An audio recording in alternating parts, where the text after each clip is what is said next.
Valley civilization world की one of the oldest river civilizations में से एक है। रिसेंट ईयर्स में किए गए एक्सकवेशन से पता चलता है कि नर्मदा वैली के किनारे किसी जमाने में मानव सभ्यता फल फूल रही थी। रिसेंट एक्सकवेशन से आर्कियोलॉजिस्ट को नर्मदा के किनारे बहुत से इंस्क्रिप्शंस और पेंटिंग्स मिले हैं, जिसने इंडियन सिविलाइजेशन की हिस्ट्री को एक नया डायमेंशन दिया है। नर्मदा के किनारे बसी इस ओल्डेस्ट ह्यूमन सिविलाइजेशन के रिमेन से पता चलता है कि यह सिविलाइजेशन मोहेंजोदारो और हड़प्पा के मुकाबले मोर डेवलप्ड हुआ करती थी।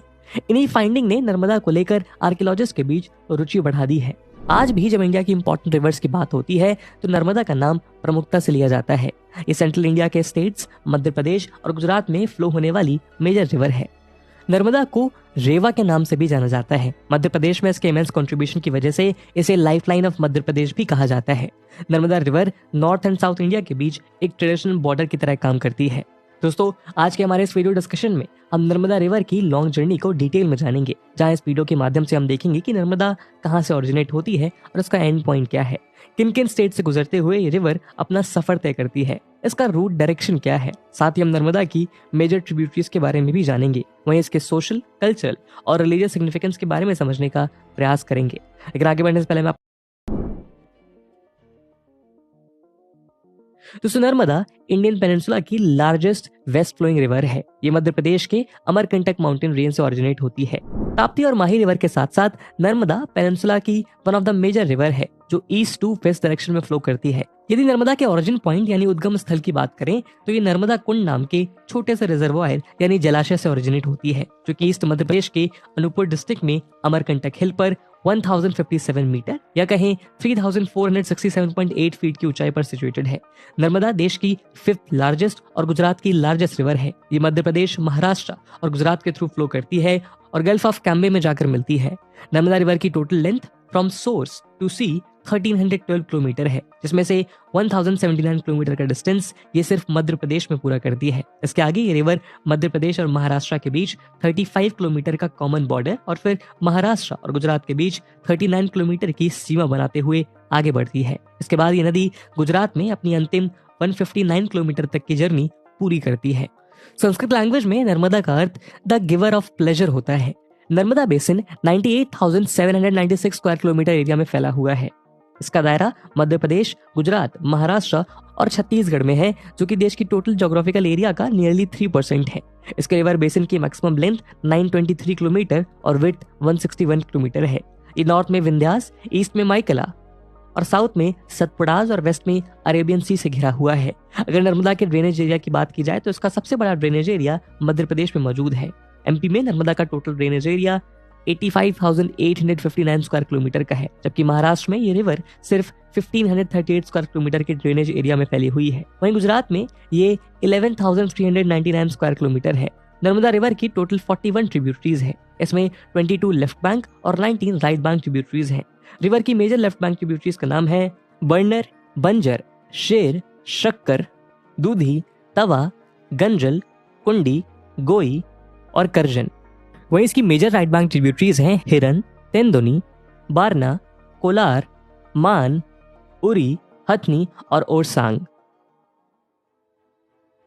दोस्तों, रिवर नर्मदा अमरकंटक रेंज से ओरिजिनेट होने के बाद करीब 8 किलोमीटर नॉर्थ वेस्ट डायरेक्शन में फ्लो करती है। इसके बाद सडनली 25 मीटर की हाइट से नीचे गिरते हुए ये रिवर मैग्निफिशेंट कपिलधारा फॉल्स का निर्माण करती है।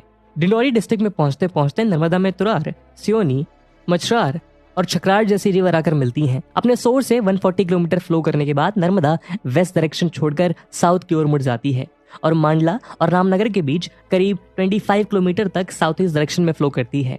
साउथ डायरेक्शन में चलने के बाद नर्मदा एक बार फिर नॉर्थ डायरेक्शन में टर्न लेती हुई मांडला को घेरती हुई एक सर्कल बनाती है। इस बीच बांगर नाम की एक रिवर नर्मदा में आकर ज्वाइन होती है। बांगर नर्मदा की लेफ्ट बैंक ट्रिब्यूटरी है। इसके आगे बढ़ते हुए रिवर जबलपुर डिस्ट्रिक्ट में एंटर करती है। जबलपुर से पहले नर्मदा पर बरगी डैम बना हुआ है। इसके आगे नर्मदा रिवर 9 मीटर नीचे फॉल करते हुए धुआंधार फॉल या जैसे फॉल ऑफ मिस्ट भी कहा जाता है का निर्माण करती है। जबलपुर के बाद नर्मदा रिवर मध्य प्रदेश के नरसिंहपुर, होशंगाबाद, सीहोर और हरदा डिस्ट्रिक्ट से होकर फ्लो करती है, जहां शेर, शक्कर, तवा, गंजल, अजनाल जैसी रिवर इसमें ज्वाइन होती चली जाती है। हरदा डिस्ट्रिक्ट में लोकेटेड नेमावार को नर्मदा का मिडिल पॉइंट या नेवल ऑफ नर्मदा माना जाता है। हरदा डिस्ट्रिक्ट के बाद नर्मदा ईस्ट निमाड़ डिस्ट्रिक्ट में एंटर कर जाती है। उसके बाद देवास और खांडवा डिस्ट्रिक्ट के फॉरेस्ट और वैलीज के थ्रू फ्लो करती हुई नर्मदा फेमस ओमकारेश्वर मानधाता तक पहुंचती है, जहां ओमकारेश्वर धाम है, जो कि पावन 12 ज्योतिर्लिंग्स में से एक है। ओमकारेश्वर के बाद नर्मदा एक बार फिर फॉरेस्ट एरिया के थ्रू फ्लो करती हुई बड़वाह के आसपास जंगलों से बाहर निकलती है और कुछ दूर तक फ्लो करने के बाद बड़वानी झबुआ में दोबारा फॉरेस्ट एरिया में एंटर करती है।